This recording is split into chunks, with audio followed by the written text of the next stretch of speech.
Definitions, theorems, and postulates become a very important part of our ability to work with proofs in geometry. And in this particular case, it would be good to review some of the things pertaining to angles. So we know by definition, a right angle, singular, one angle, is equal to exactly 90 degrees.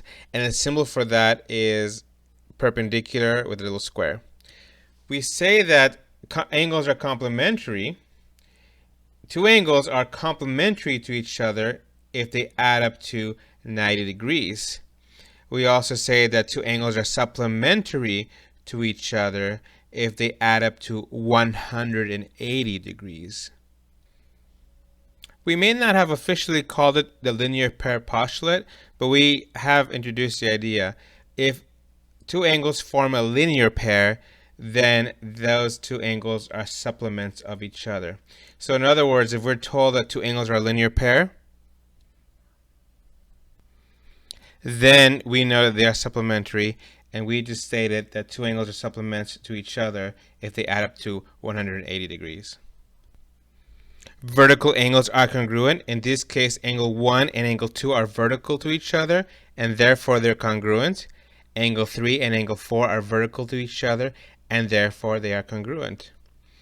It may also help to point out that angle 1 and 3, for example, form a linear pair, and therefore they're also supplementary. We then have the angle addition postulate, where we have two smaller angles that are adjacent that end up equaling to a larger angle. And then if we know that one angle is a right angle and it's congruent to another angle, then it stands to reason that all of them are going to be right angles. Problem 1, we're given some if-then statements. These are known as conditional statements. A conditional statement begins with an if and then has a then. So if we have angle S is equal to 30 degrees, then 5 degrees plus the measure of angle S is 35 degrees. Notice that the only difference is that we're adding a 5, and this 30 became a 35. So we're adding 5 to both sides. We're adding 5 degrees to both sides. In the next case, notice how 45 degrees became 135 degrees, and we have this 3 on the outside. So both sides were multiplied by 3.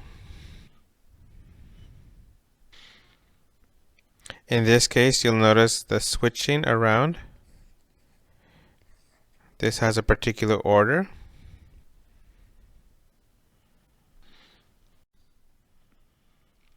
So for part B, we have that fact 1, angle ABC is equal to fact 2, angle FJK. And we also know that angle FJK is equal to 115.35 degrees. So notice a particular order. Fact 1 is fact 2, but fact 2 is fact 3. So we can say that fact 1 is fact 3 because of the transitive property. Remember, the transitive property follows a very specific order. If it's not following a specific order, but we're replacing things with each other, that's called the substitution property. So recall that when we look at a proof, we need to see what's been given to us. We need to see how that relates to the diagram. And we should definitely take some time to study the diagram, see what we might do with it.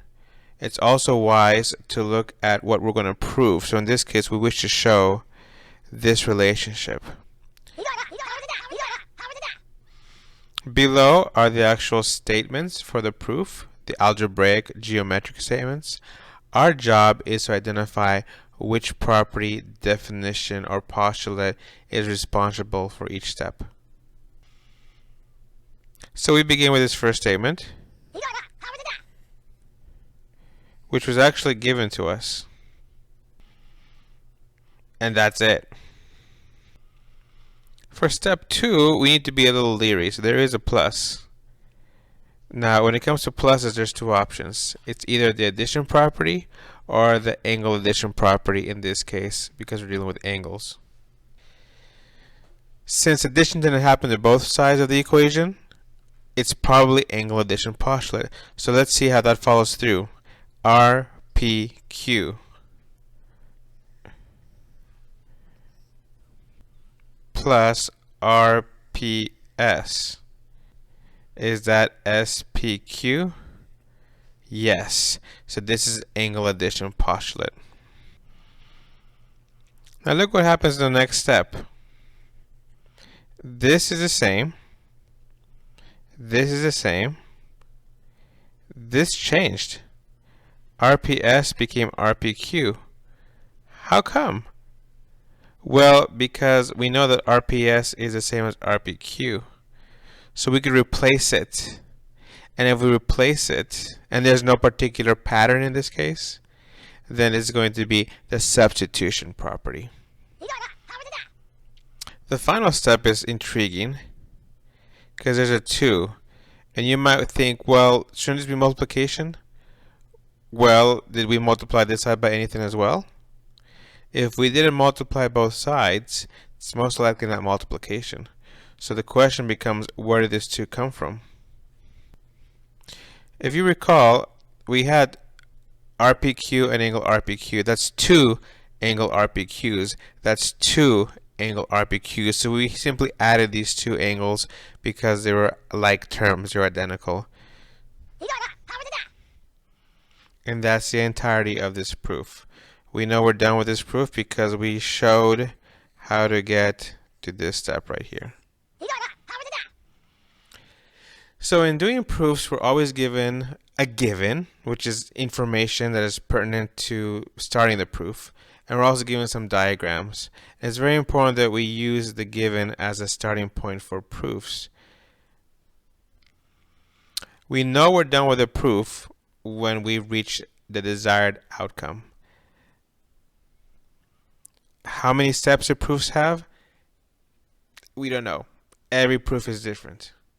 And some people can do proofs in a shorter, quicker way. Some people may need to go a little bit longer.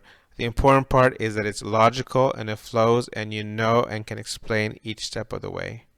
For your summary, when do you know with these kinds of proofs if you're using addition property or if you're using the angle addition postulate? Take some time to explain.